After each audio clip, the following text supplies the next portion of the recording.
The goal here is I have a scatter plot.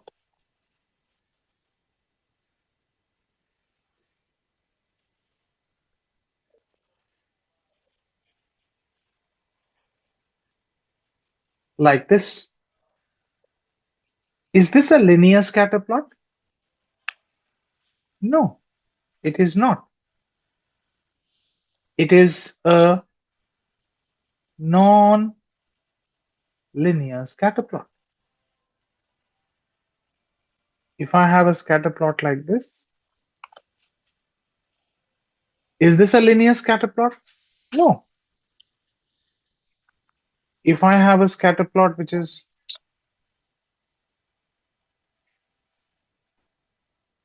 this a linear scatter plot? No.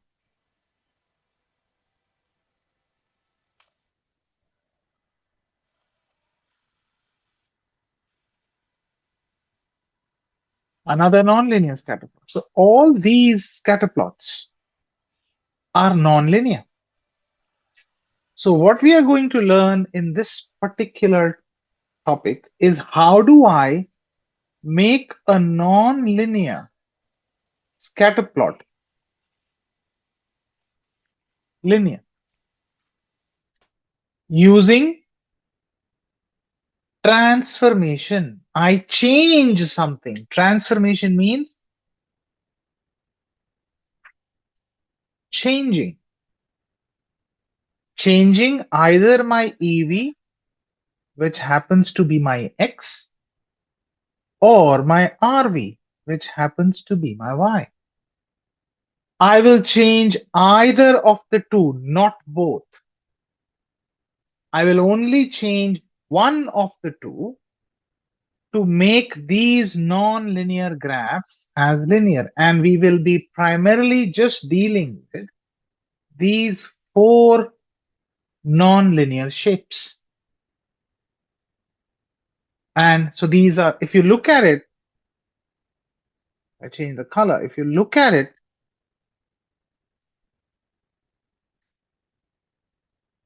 this is a circle. So we are trying to find four different shapes of a circle and trying to make them straight line. Now, in order to make them straight, we are going to do three types of transformations.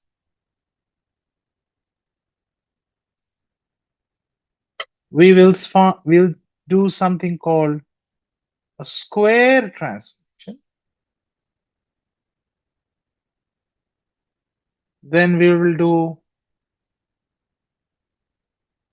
reciprocal transformation. And then the last one that we're going to learn is called the log transformation.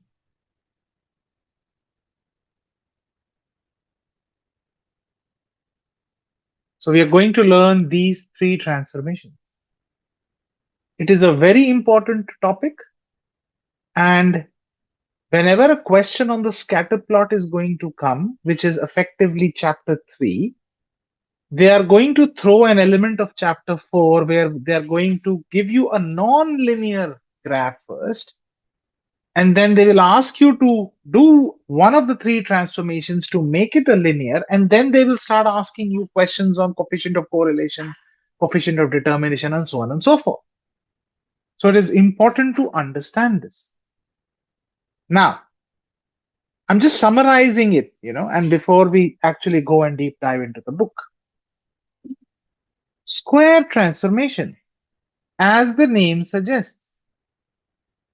Square. My EV is X and my RV is Y. So what I'm going to do is I'm going to square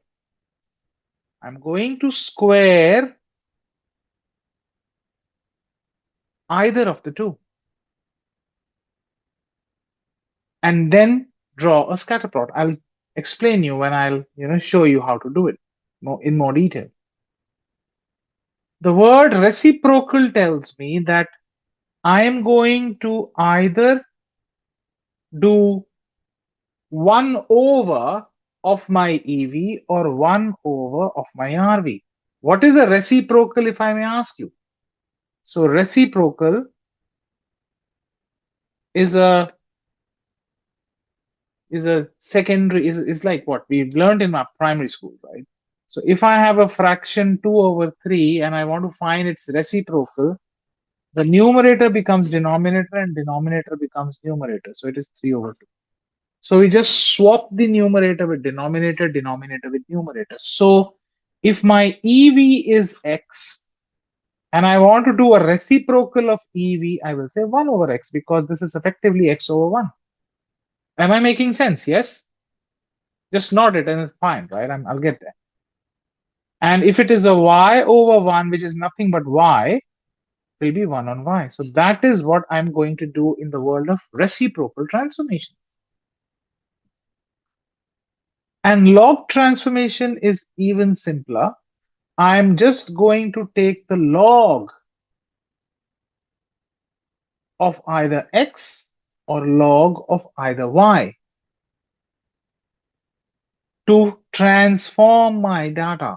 So once I transform either my EV or my RV, what I'm going to see is that my non-linear graph will all of a sudden become linear. That is the